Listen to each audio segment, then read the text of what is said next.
千里之行，始于足下。A journey of 1,000 miles begins beneath the feet. We now gather in the Tao to travel the journey together. Welcome to Tao Talks with Derek Lin, where we take a deep dive into the Tao Te Ching by Lao Tzu.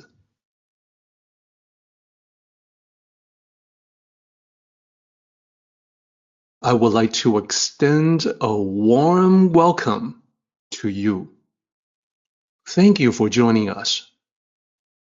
I would like to invite you to center your thoughts and direct your attention to this moment in time, to the here and now, to be fully present and mindfully aware as we all ready ourselves for the sacred process in the Tao with one another.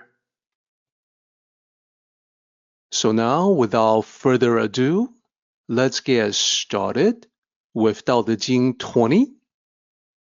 As usual, we will begin this chapter with a look at its title.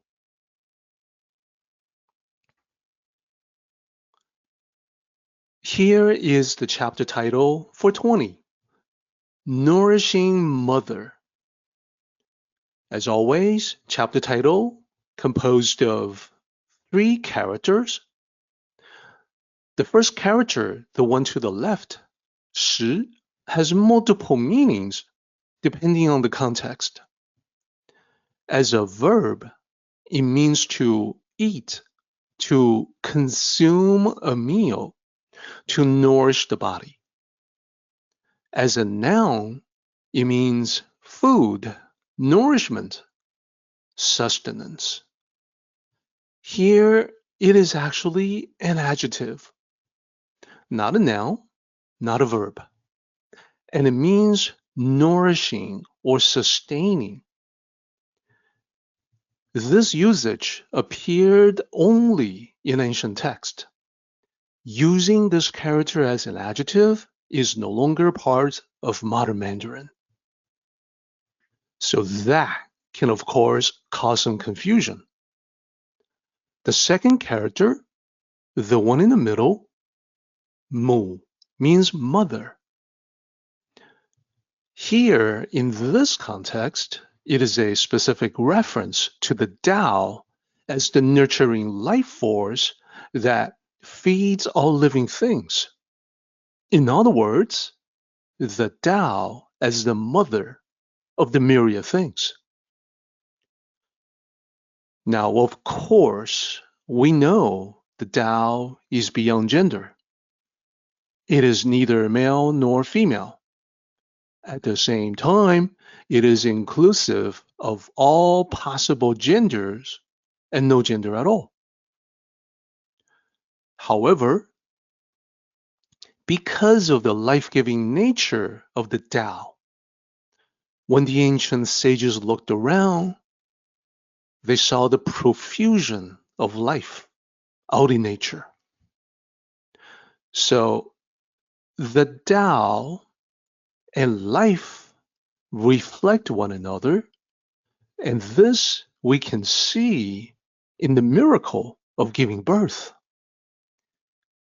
It is therefore customary to refer to the Tao as feminine rather than masculine. This is a different perspective from the Western paradigm that usually assigns the male gender to God or to the Creator. And this, of course, is reflecting a society where the patriarch is the ultimate authority. And that is the reason for God customarily being male. But back to the Tao. These 2 characters, 食母, together they refer to the Tao in its role as the ultimate provider of everything needed by all living things to survive, including us. Nourishing mother. those who understand modern Mandarin without knowing ancient Chinese may mistakenly think of these two characters as meaning eating or consuming mother. That would not make any sense. So, most importantly, the point here is that for human beings, the Tao provides not just physical nourishment, but also spiritual sustenance. This is the additional dimension beyond the survival requirements of the myriad things. It is due to the human mind. Humans, we are sentient, supposedly sentient and intelligent. So we do not merely react to the environment instinctively, as the animals do. We also use our minds to reason in an attempt to understand the world better. And once we have that, we wish to understand the Tao better. That's what we're all doing here. Let us go onward to Tao Te Ching 20 itself. It's a longer chapter than the previous chapters that we have looked at. I am looking forward to going through it line by line, but first, we should read the chapter from beginning to end. Tao Te Ching 20. Cease learning, no more worries. Respectful response and scornful response, how much is the difference? Goodness and evil, how much do they differ? What the people fear, I cannot be unafraid. So desolate, how limitless it is.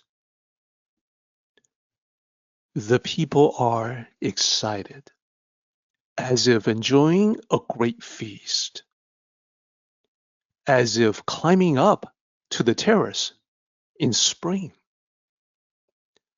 I alone am quiet and uninvolved, like an infant not yet smiling, so weary, like having no place to return.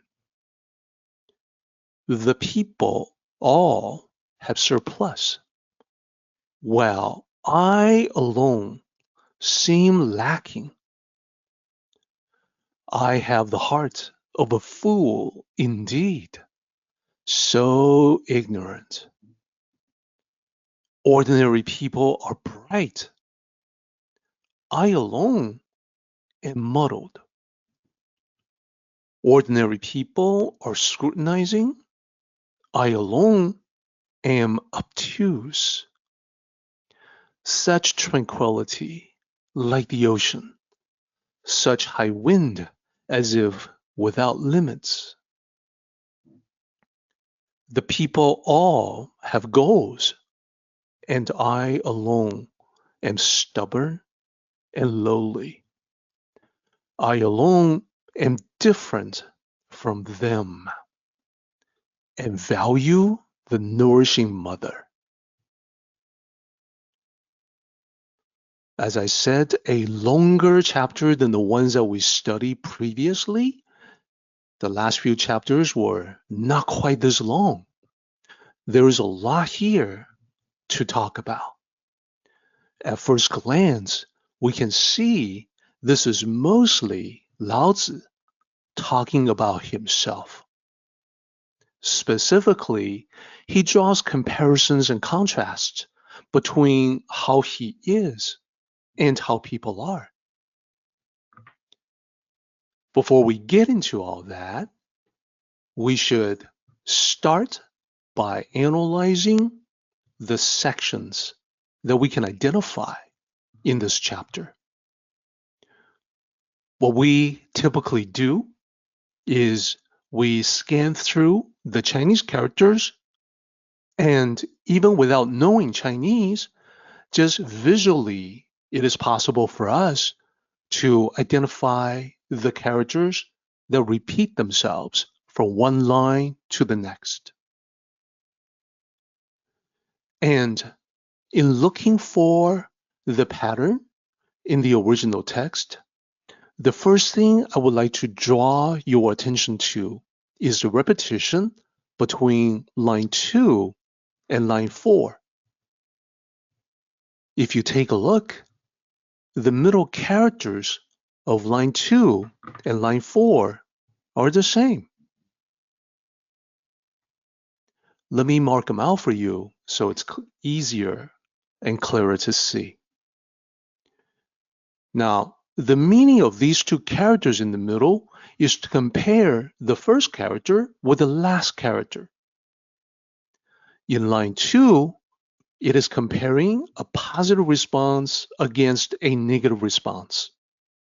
What I'm trying to say is that the first character there in line 2 is the character for a positive response. Similar to when we respond in the affirmative, like, yes, sir. Whereas the last character there is a negative response, a response of disrespect. So it's the difference between respect and the lack of respect. What about line 4? Line 4 is a comparison between the good and bad we see in life. Specifically, the first character in line 4 is the goodness, the kindness, the compassion. The last character there is the character for evil, malice, malevolence. So a comparison between the two that we know could not be more different. And let me further point out that we have similar characters as well in line 3 and line 5. Let me highlight those for you.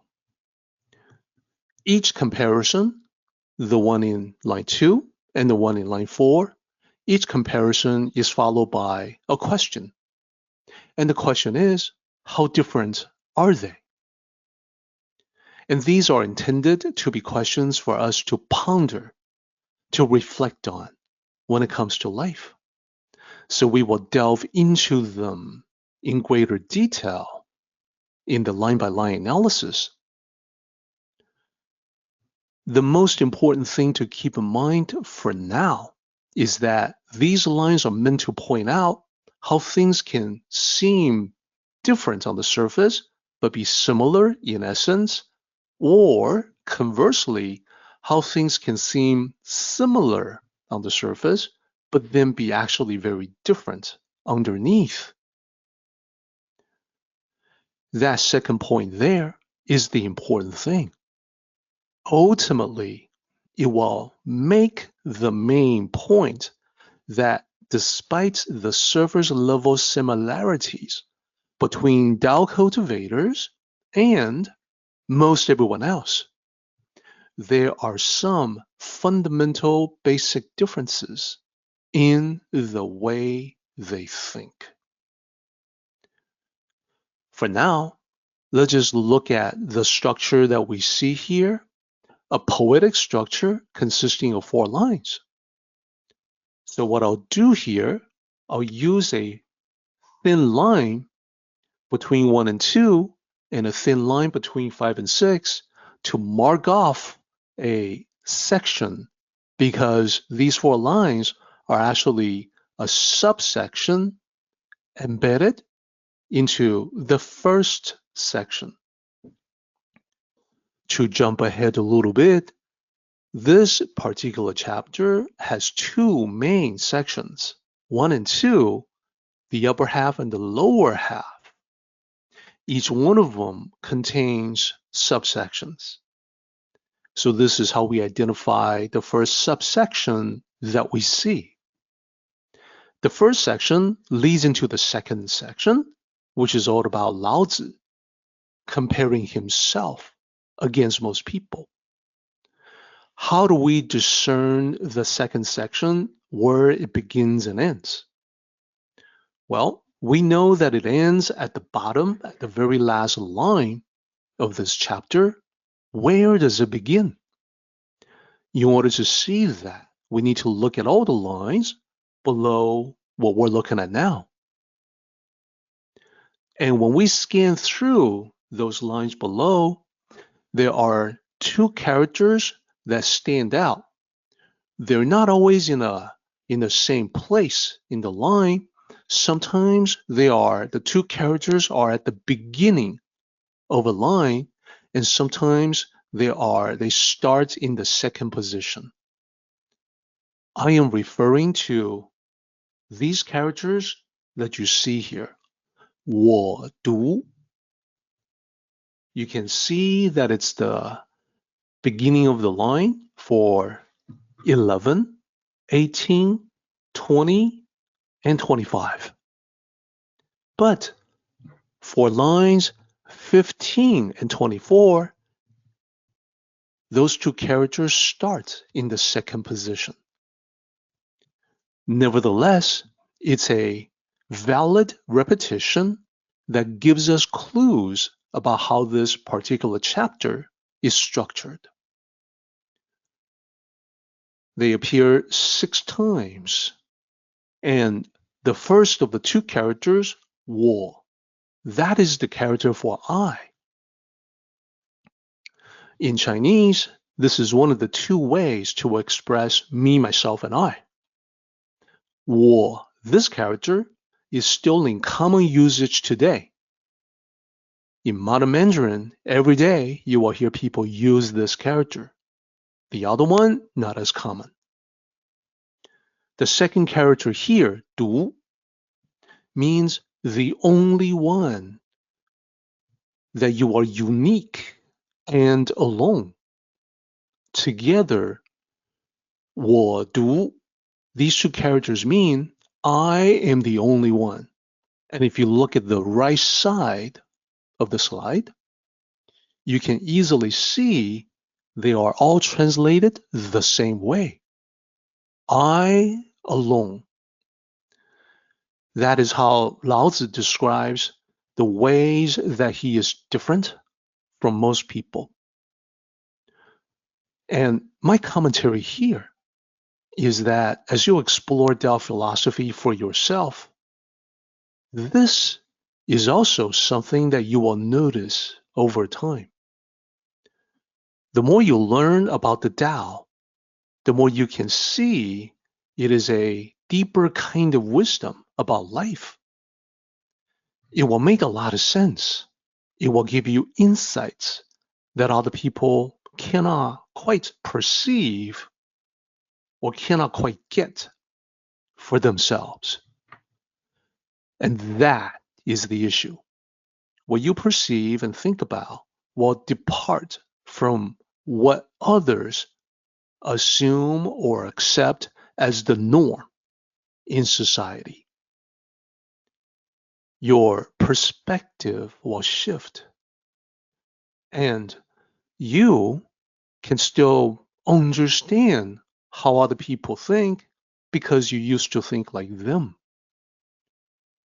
But they will find it increasingly harder to understand where you are coming from. What you say, and more importantly, what you think about, is going to be at a deeper level. And that is when you know you've become more like Laozi and the other Tao sages.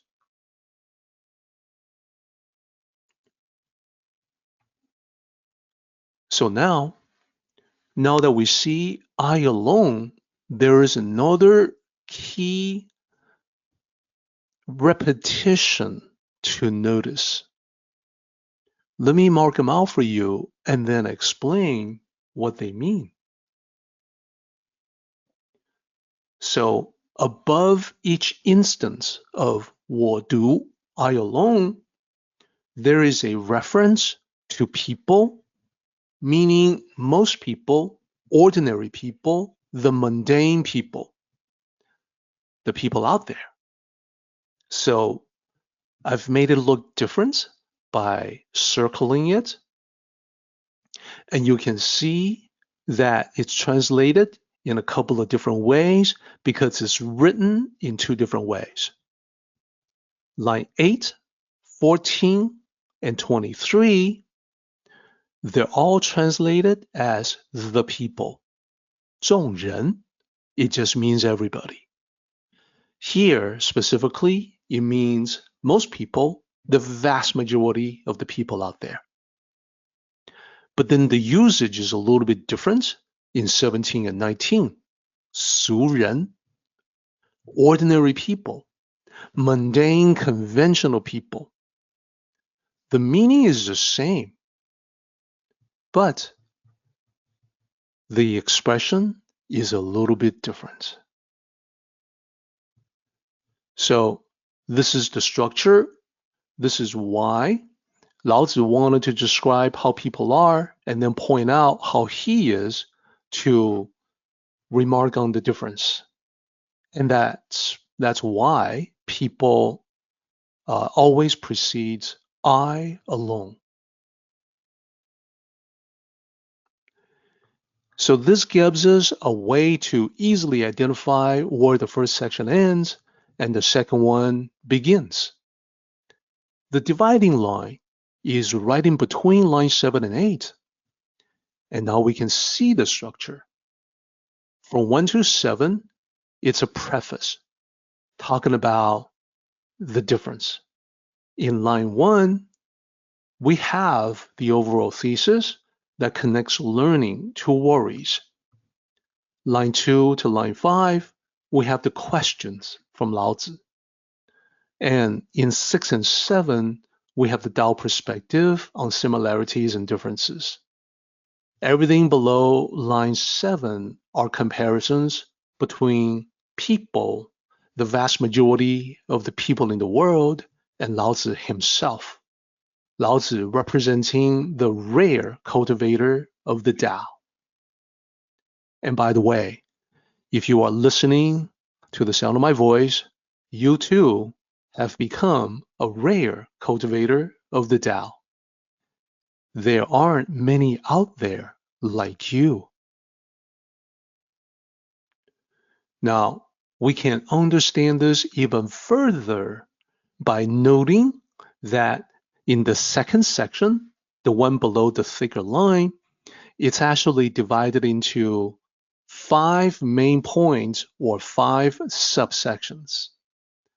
Let me mark those out for you. Each one begins with people or ordinary people, and then continues on to an assertion from Lao Tzu, I alone am different from them in this particular way. So this is how we identify the specific comparisons as subsections of the second section. The 5 comparisons, they are not all equal in the number of lines. The lines are variable. And it's because when Lao Tzu points out a difference, he sometimes will comment on the difference, resulting in additional lines. Overall, this gives us a comprehensive analysis, like an X-ray vision that reveals the underlying structure of this chapter. And now we're ready to do the line-by-line analysis.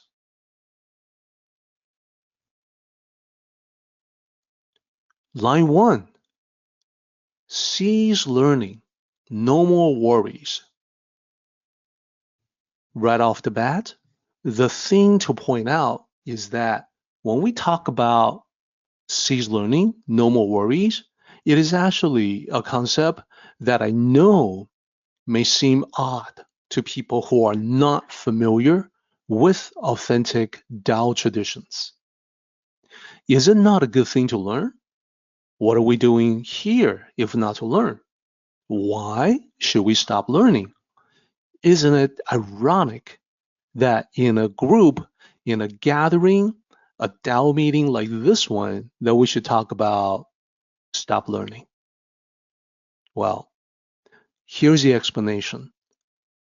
The learning in this context, to stop, the kind of learning to stop, is not the Tao-centric wisdom about the true self, about existence, about reality. The kind of learning to stop is the kind that many people get into, the kind that is focused on competition, competing against other people in society in order to have more materialistic success.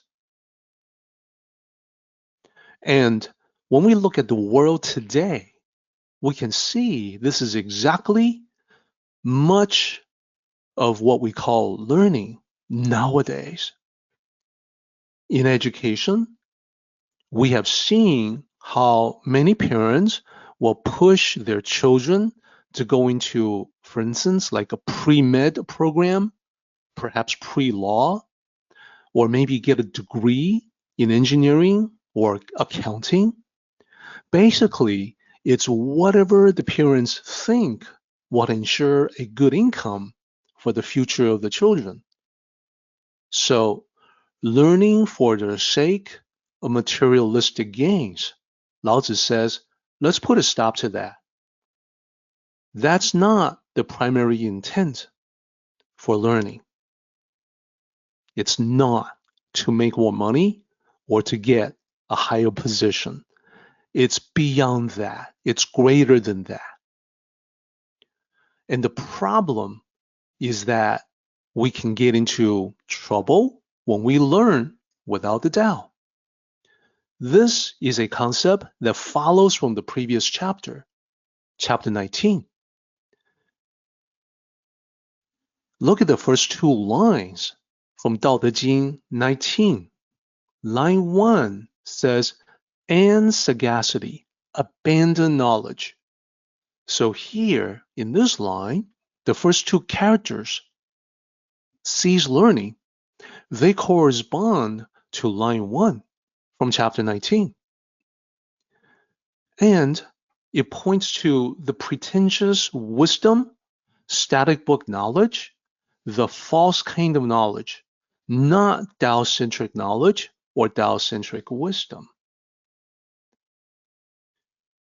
To understand the kind of problems that Lao Tzu sees with that, let me point out that when we don't have the guidance of the Tao, we end up with knowledge that is not proven in actual everyday application and therefore can become outdated, no longer applicable.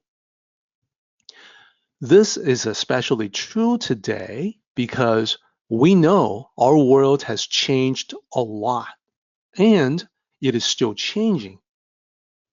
We only have to think about the role of physical media like tape, cassette tapes, discs, DVDs, even now Blu-rays, all getting phased out. Things have changed a lot as well in terms of information availability. Not that long ago, we did not have access to vast amounts of information at our fingertips like we do today. There are many examples of knowledge becoming outdated. No one is really an exception to this, not even the most intelligent among us. And I would offer the example from back in 1917 when Albert Einstein proposed a theoretical model. That model depicted a universe that was static, eternal. The way that the universe was is the way that it had always been and always will be. This was quickly proven incorrect by the discovery that the universe was and still is, constantly expanding. Just one of numerous examples where reality invalidates what we thought was right, what we learned previously as knowledge. Now, of course, human beings have become aware of this knowledge becoming outdated or needing to be applied to real life. That is the reason for the doctors, medical doctors, that once medical school has been successfully completed, the graduate school experience for them begins in the form of a residency. And that medical residency focuses on a particular medical specialty and can last from 3 to 7 years, where surgical residencies last a minimum of 5 years. This is all because of the recognition by humanity itself that actual usage of knowledge is what turns the knowledge into living knowledge, so that there's not the focus on the dead knowledge that is static, that is stagnant, but living knowledge that is evolving with us. After all, life is meant to be experienced and savored. Life is poorly represented in just books. And we need to take everything with a grain of salt until a bit of knowledge has been proven in actual application. And lastly, we know that if we rely too much on book knowledge, one can become increasingly disconnected from reality. One may also start believing that the knowledge somehow makes you superior. It can result in arrogance.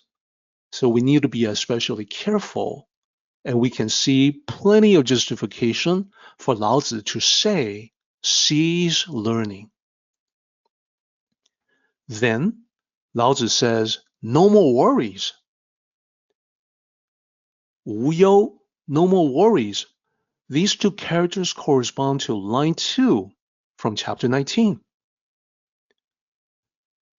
And this idea points to the benefit of being free from worries or anxieties. So the anxieties associated with learning in a world that is lacking the Tao basically is that learning becomes all about acquiring the knowledge to help you acquire things. In that scenario, people are constantly comparing themselves against one another, and anxiety can come from the feeling of being inadequate in that comparison. The anxiety can also be the fear of not knowing enough, feeling the pressure to learn more in order to be competitive in society. And also in modern times, learning can sometimes be overwhelming because of how quickly things are changing. Just when you have mastered something, it changes into something else.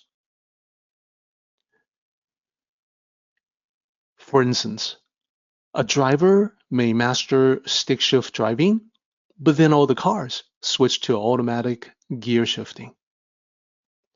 Not only that, but today we know cars are gaining the ability to drive themselves incrementally. In the future, eventually, that automation, self-driving cars, will render driving skills unnecessary. It's the same closer to home when we're using apps. just when you become comfortable using an app, it gets upgraded to a new version, and you have to learn that new version all over again. That has definitely become a common occurrence.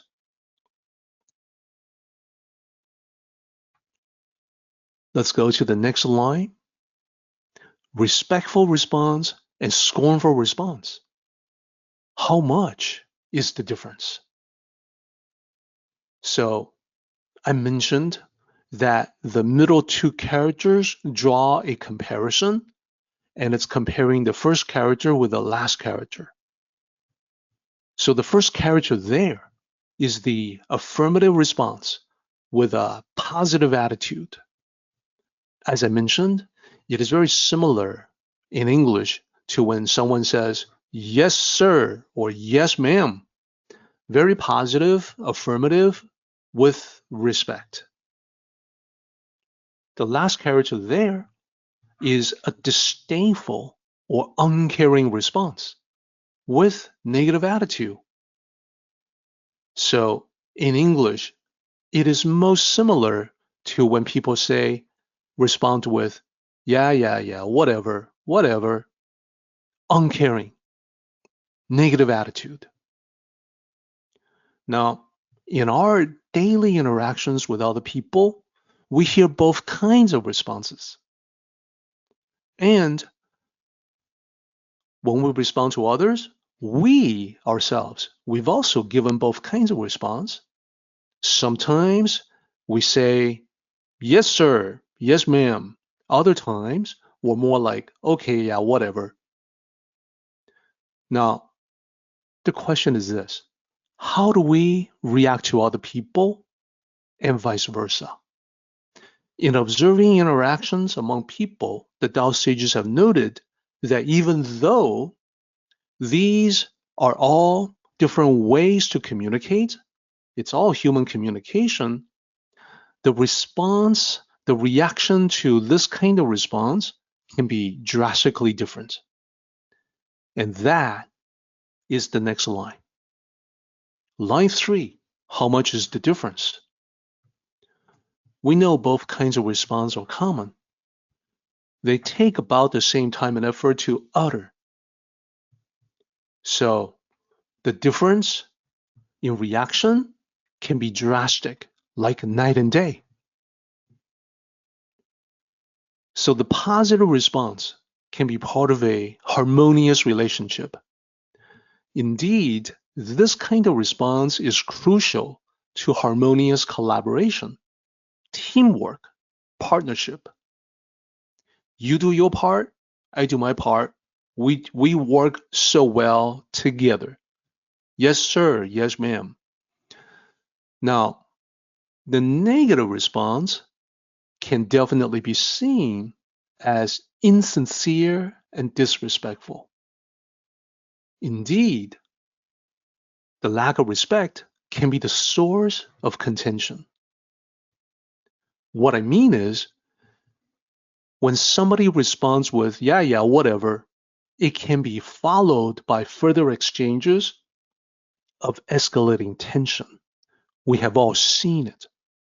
When someone expresses a lack of respect, whatever, it can be followed by the person asking to say, excuse me, what did you just say? Did you hear what I said? And so on. We have seen that kind of scenario play out 100 times. So the key concept is that both kinds of responses are categorized as human communication. It involves language, words, speaking, listening. The underlying mechanics seem to be the same, or at least similar. But then the reaction you get and the intention that's powering these different kinds of communications, the feeling in both speaker and listeners can be drastically different. So here's the key key concept I would like you to keep in mind. I find that this is usually not explained at all. This is Lao Tzu saying that at the surface level, I may seem just like another person, similar to all the people out there. But at a deeper level, my essence and thoughts are drastically different from theirs. This parallels what we see here, where the different kinds of responses are all categorized as human communication, and yet the feeling is. So now let's take a look at line 4, goodness and evil. Again, a comparison between the two. The middle two characters draw the comparison between the first character and the last character of this line. The first character, san, it means kindness, caring intentions toward others. What about the last character there? Malicious, vicious intentions toward others. Now, when we talk about good and evil, we do have to make a note here that in the Tao, sages recognize good and evil can oftentimes be a matter of perspective. This is unique among ancient philosophers. Lao Tzu realized that conventional concepts of good and evil could be determined by points of view, could also be influenced by propaganda. Therefore, practitioners of the Tao train themselves to sample and understand different perspectives, including the ones other than what they have grown up in or are most familiar with. Of course, just by understanding a different belief, a different perspective, that doesn't necessarily equal to adopting that belief or perspective as your own. Now, just as an example, we can talk about something familiar like capitalism. Capitalism as a system is praised by some in awarding individual initiative, driving innovations, and economic growth. To those people, capitalism is good. It's a good thing. At the same time, we know there are others who criticize capitalism as being exploitative. It is harmful to the working class. It turns people into wage slaves. Who is right? Who is wrong? It really depends on one's perspective and approach to life. Also, Tao sages recognize that good and bad can pivot from one thought. This originating intention that can be positive or negative in itself. The positive can lead to the heavenly. The negative can lead to the hellish. The positive can lead to joy, peace, and delights. The negative can lead to pain, isolation, and darkness. Therefore, the different perspectives play into it, but the Tao sages also recognize motives, intentions. They would note that the difference in perspective cannot and does not excuse those with malicious intentions. Malice is malice, no matter what. So while there are not necessarily absolute good and evil that applies to all people, depends on what side you're on, Nevertheless, there's a world of difference between positive and negative intentions. And that's when we get to the difference between the two. Line 5, how much do they differ? It's translated in a slightly different way than line 3 because it's written in a slightly different way with one different character. So we know already that there's a huge difference between good and bad thoughts. That is because we ourselves experience the difference directly, firsthand. We're human beings, and as human beings, we've all had the experience of feeling goodwill, feeling benevolent. We've had that experience. We've also had the darker thoughts. If we're honest enough to admit it, we have had thoughts of anger, thoughts of violence. I admit it for myself. Now, another thing that we know is that external appearance between good and bad thoughts may not be different. Sometimes it is different when good thoughts lead to positive external appearance, bad thoughts lead to a very scary external appearance. It can be very different, but then that's not guaranteed. Let me give you an example. Someone may be appearing to be quite friendly and helpful to you. What does that mean for the internal positive or negative intentions? One possibility is that this person is genuinely caring and has your best interests at heart.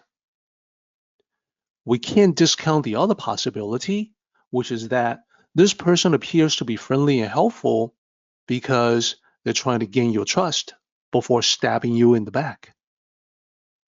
The point here is that the underlying intention can be drastically different, but the surface appearance can be similar. This person's interaction with you may all seem harmless, relatively benign, but then that appearance can hide drastic differences in the underlying intentions. So here again, Lao Tzu is telling us, using this as an example, he's saying, at the surface level, I may seem just like another person, similar to all the people out there, but at a deeper level, my essence and thoughts are drastically different from theirs. It's another way of making the same point. He first started with the positive and negative response and the reactions they get. Now he's going into good, benevolent, kind thoughts versus malicious thoughts, and how they can appear to be similar in terms of surface manifestation. It's the same point made in two different ways. And this allows us to understand the next line so much more easily. Line 6, what the people fear, I cannot be unafraid. So Lao Tzu is making it clear he's not setting himself apart from humanity. He is not immune from all the things people regard as dangerous. And that's why what they fear, he should also note carefully. And this is because he knows people fear certain things for reasons, perhaps involving personal safety. So Lao Tzu would note the cause for concern, regard it with a healthy dose of fear.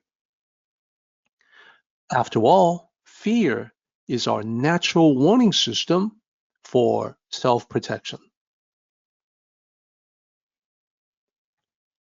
Lao Tzu knows all too well that knowing the Tao, understanding the Tao, does not make him exempt from harm. He acknowledges he's only human. Physically, he's just like everyone else.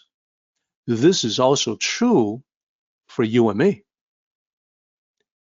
And when it comes to harm, to be exempt from harm, the harmful effects I'm talking about here is not restricted to physical dangers.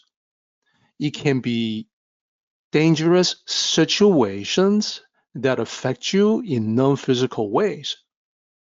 It can be personal conflicts, criticisms, arguments, contention, friction with people.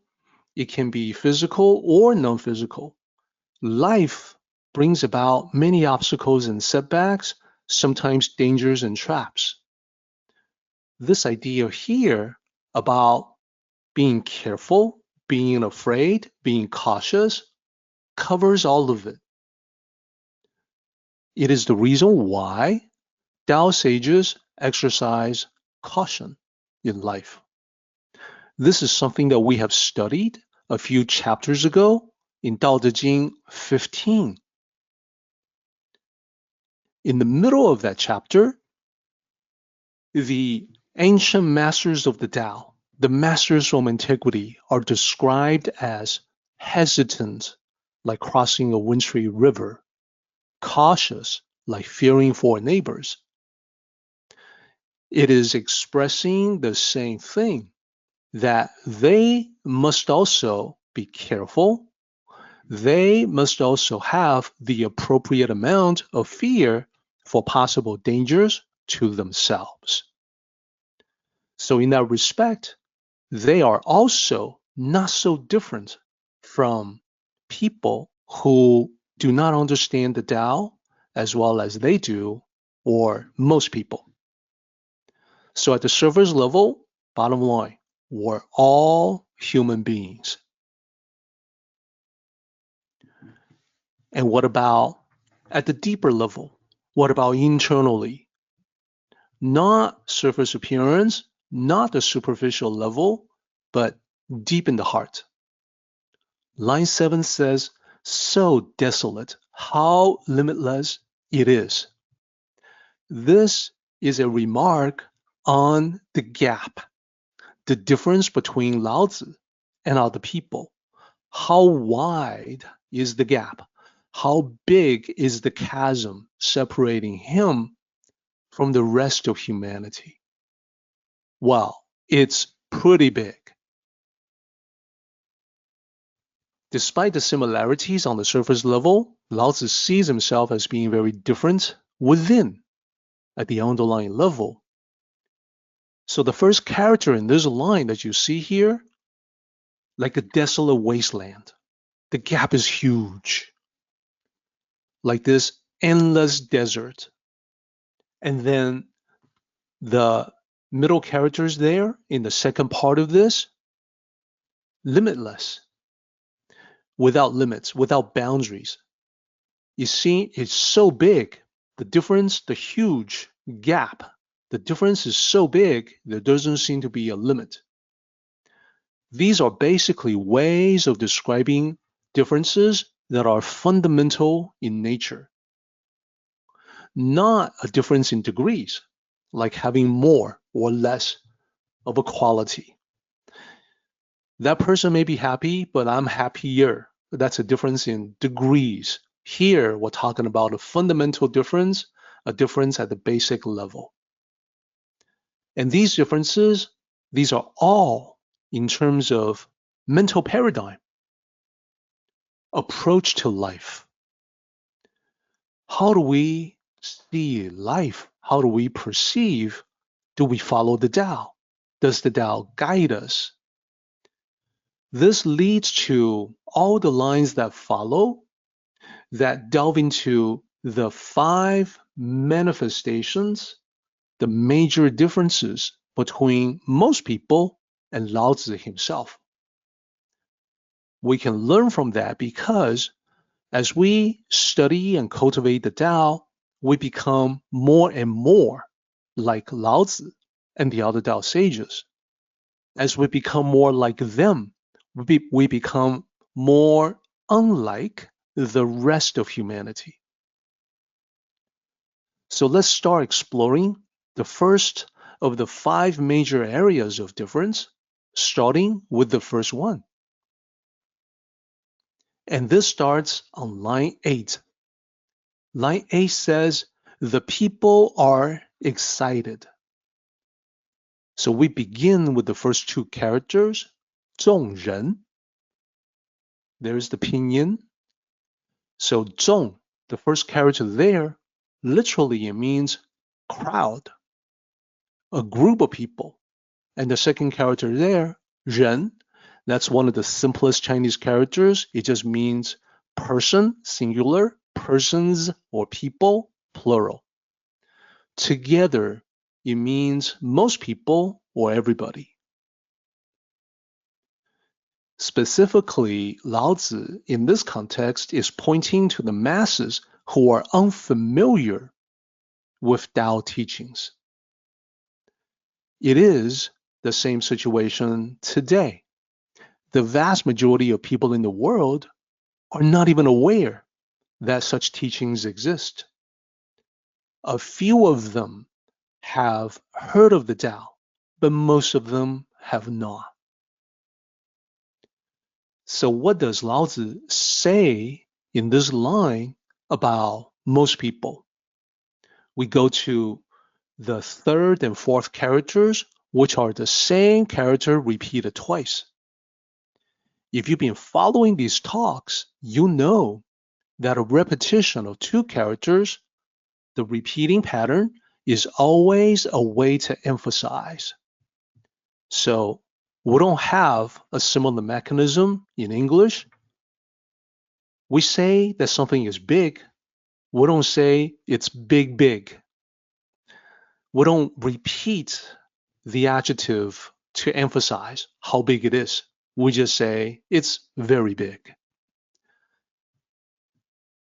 In Chinese, modern Mandarin, as well as ancient classical Chinese, it's customarily the case that when you repeat a character twice, you're emphasizing that quality, whatever that is. Here, the character alone, if it's used by itself, it would just mean excited or exciting or excitement. When you put them together like this, it means the people are very excitable, restless, noisy. They want to go where everybody else is going. They want to catch the fun. They want to catch the excitement. In ancient times, as well as today, people just want to have fun. Of course, when they go where everybody else is going, and when they get there, they will wonder, why is it so crowded? Because so many people have the exact same mindset.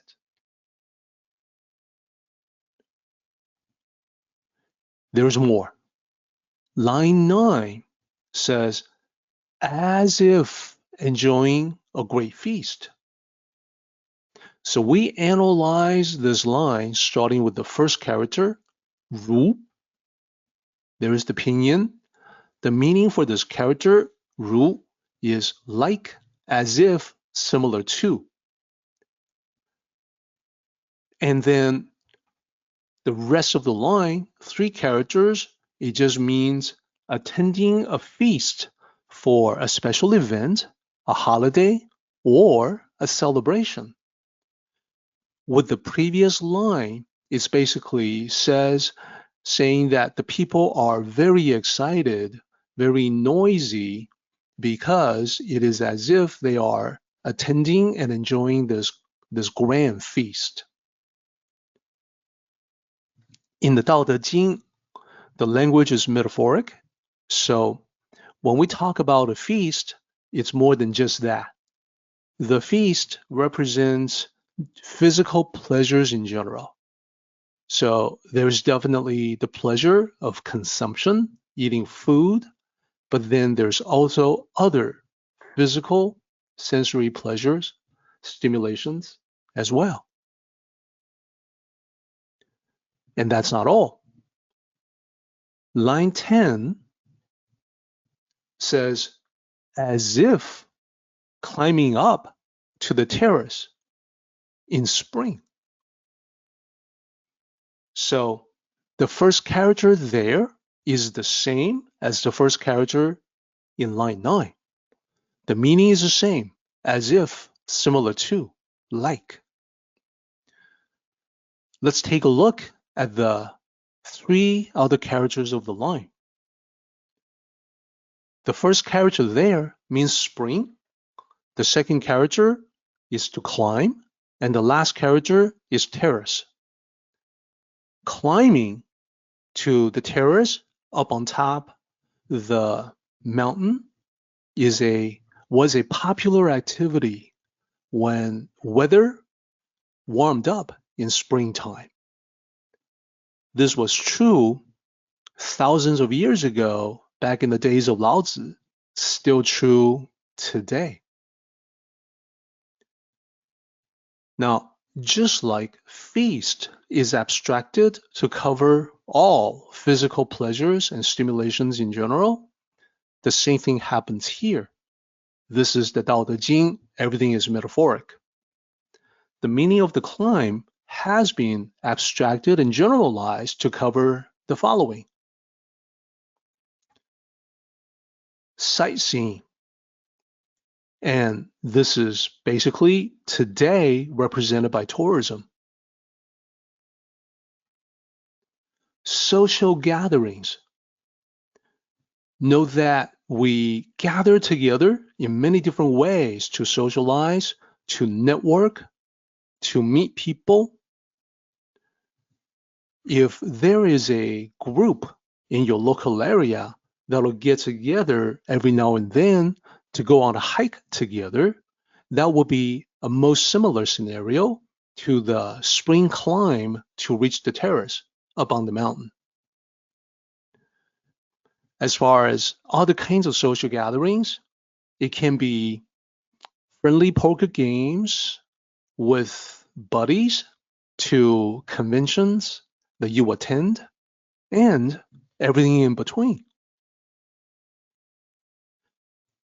So climbing to the terrace in spring isn't just the social aspect of it or the sightseeing of it. It's also representing thrill-seeking activities. Today, this will be sports, where you can be a spectator going to the stadium to catch the game, or more directly, you can be participating in athletic activities, perhaps in a game. Now, in ancient times, without the modern games that we enjoy today, there were, nevertheless, many other activities that people enjoyed engaging in. The examples that we have from the Tao Te Ching cover activities such as horseback riding and racing.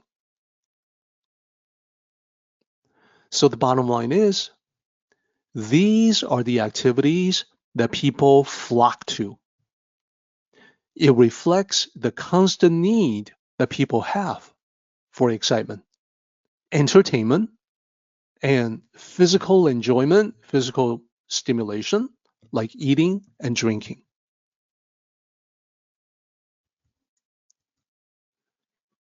Let's continue on to the next line, line 11.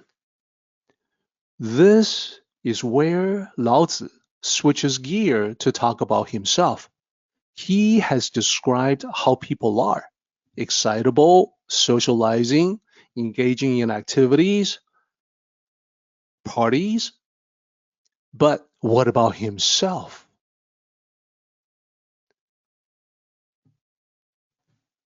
Laozi he observed that people gravitated to big noise and big crowds, but Laozi himself was the opposite. Instead of all those different categories that we talked about, Laozi himself prefers the following: the joys of the simple life instead of sensory stimulation. The simple life may be simple, but it has delights that someone who is overstimulated cannot really comprehend. Laozi also prefers solitude instead of big crowds, and this is for self-reflection and contemplation. Lastly, of course, Laozi also prefers quietness instead of noise, and that is because it is the optimal, ideal scenario to strengthen your connection with the Tao. So what he prefers and what people are into already seem very different. And Laozi describes himself further with the following line. Line 12. Like an infant, not yet smiling. So this is an important line. First, the observation from Laozi was that desires can multiply for most people. They can add up. There's no end to it. The more they experience the material world, the more things they want, the more their desires can get out of control. In contrast, Laozi is more like an infant with simple and basic needs. So instead of, like most people, the more they see, the more they want, there's no end to it, the new infant represents the principle of Pu, the simplest and most elemental state at the beginning of life for a human being. And this is from the previous chapter as well, 道德经 19. In that chapter, it says, show plainness, hold simplicity, reduce selfishness, decrease desires. In those lines, the last character of line 9, that's the character for Pu. In the state of Pu, a newborn infant has maximal possibilities and potentialities. The baby can become anything, can attain any achievement. The possibilities are there. And the baby, the infant, has not yet been tainted by the many distractions and temptations of the material world. Now, Laozi made a very good point in saying, like the baby, like the infant, not yet smiling. What's he talking about exactly? Well, one can expect that a newborn infant will start smiling around 6 to 8 weeks, 6 to 12 weeks after birth. It is an exciting time for the development. The baby's vision and facial recognition is improving, and they're outgrowing their early reflexes. And therefore, they begin to express feelings such as excitement or contentment.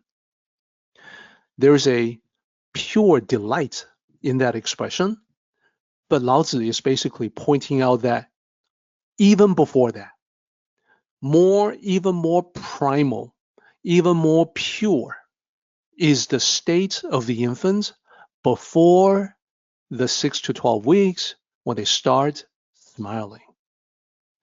That is the true original state of that person before learning how to smile, before everything else started to come in one by one.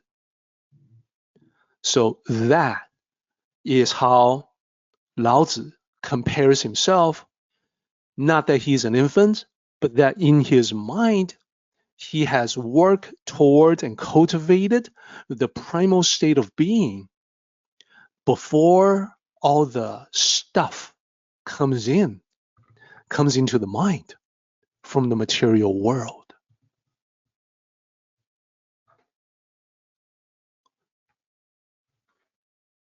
So let's take a look at the next line. This is still Lao Tzu speaking about himself. So weary, like having no place to return. Let's address places. People like going to lively places with many activities happening. That's clear from the description provided by Lao Tzu. He's pointing out that people have a need for that. Lao Tzu himself, for himself, expresses weariness, tired of it, weary of the socializing in such places, weary of the noise from such places. And where Lao Tzu says no place to return to, he means not being attached to particular locations. Why would he say that? Well, an active social life leaves little or no room for introspection. By drawing this contrast, how people are and how Lao Tzu is, what he's suggesting is that you and I, cultivators of the Tao, can strike a better balance. We can dial down the partying and socializing and the need for sensory stimulation to get to a better balance for life. That balance is going to vary for people, but we know it's between the extremes of the party animal and the antisocial recluse. It is a healthy point of moderation that balances good times with friends, with me time, time for yourself, time for your own reflections and contemplations. Time that is ultimately enriching for your soul. So that is the first comparison and contrast between Lao Tzu and people. We now have enough information to summarize in the following way. This is the diagram that I have created to showcase people in comparison to Lao Tzu. And the leftmost column is where people are.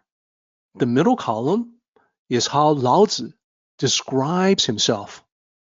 The rightmost column is what you and I can take from that, what we can apply to our lives. Keep in mind, in drawing these comparisons, the intention that Lao Tzu has is to let us know that we can become more like him and move towards a point of equilibrium in our lives. So, what we learned about most people is that they crave excitement in feasting, sightseeing, and social events. That's a one-sentence summary of what Lao Tzu has expressed. So what does Lao Tzu say about himself? Well, he used several lines to say it, but essentially he's talking about this. Lao Tzu prefers quiet solitude. He feels weary of all the noise, all the socializing that people get into, after a while, it can be pretty tiresome. What does that mean for you and me? Well, basically, our approach to life is going to be to allocate the appropriate amount of time for social activities, not too much, not too little, and that time should be balanced with solitary spiritual pursuits. The me time that I was talking about, the time to recharge your spiritual batteries so that you can renew yourself spiritually for the next round. As you can see here, we have 4 additional rows to fill out. Each one is comparison and contrast between most people and Laozi, followed by what you and I can take away from the comparison. So we will be devoting most of our time in the next meeting on the remaining 4 before summarizing everything to gain that picture of clarity about what Laozi is trying to convey. For now, though, we're getting close to the top of the hour, so now is a good time to jump to the summary, summarize what we have talked about today,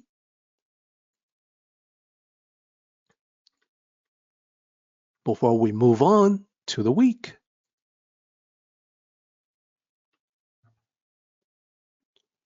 So takeaways from Tao Te Ching 20, part 1. This is the top half, the first section. This is where Laozi begins talking about the difference. His intention, of course, is to describe the difference between most people and himself. And he starts out by making the point that, well, things may appear similar at the surface level, but harbor differences on the inside or underneath the surface.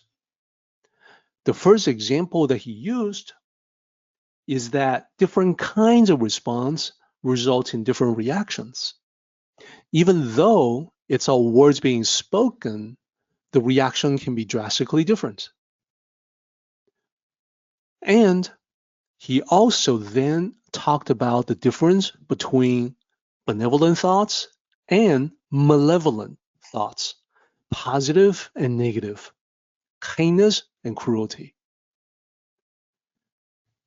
These different kinds of thoughts, underlying motivations can be very different, and yet they can result in actions that appear similar on the surface. The example that I used was someone being friendly and helpful, and before you really know this person, you are not quite sure if what they're intending is sincere or if it is a facade hiding something that is more nasty. Bottom line, surface appearance may not be the same at all as the underlying essence. That's the point that he wanted to make in that first part because it lays the groundwork for the discussion about how, although he's afraid of the same dangers that people are, underneath that surface similarity, he's quite different. And then he goes on to list the 5 areas of differences. Number 2. So Laozi talked only about himself and his differences from most people, but we can draw from that and understand that it applies to the difference that we're going to take on as we cultivate the Tao from the conventional thinking of the mundane world. So just like Laozi, on the surface level, being like everyone else, the same thing is true for you and me. On the surface level, you and I are just like anyone else. We're no different. We're human beings. the real difference comes from the Tao mindset, the paradigm of the Tao that we have in our thoughts. The more you cultivate, the more you see the difference. So you may already see some differences today. There's going to be more as you continue on this journey. So Lao Tzu is telling us to expect that other people are not necessarily going to understand where you're coming from. So he then begins talking about his own differences with people, and we'll leave that to group it with the other differences in part 2 of the summary for next time. For now, a quick word about sharing the Tao. The easiest way to access Tao resources is to visit my author website, dereklin.com. There, you can click on links and go to the web page where you will find everything listed, such as Taoism.net with information about the Tao and also about this meeting. Our Facebook community where you can ask questions or discuss your thoughts on the Tao with others. Our YouTube channel where you can watch recordings of all our previous meetings. My Amazon author page where you can find books and audiobooks for your continuing exploration. You can also go directly with the web address dereklin.com/links. As you can see, you can use these resources to share the Tao with the people you know who may be interested. When you see the benefits of Tao cultivation in your life, you can share your experience with others through your comments in Facebook or YouTube. If you find my books or audiobooks to be helpful, you can post the reviews on Amazon to help others discover the Tao. This is the path that I am on. So I can say sharing the Tao has benefited me personally in every aspect of life. I would like to invite you to come along with me to share the Tao. Let us travel together on the path in the journey of life. Our meeting has come to an end, but the journey continues on. Until next time, may the Tao fill you with peace and happiness.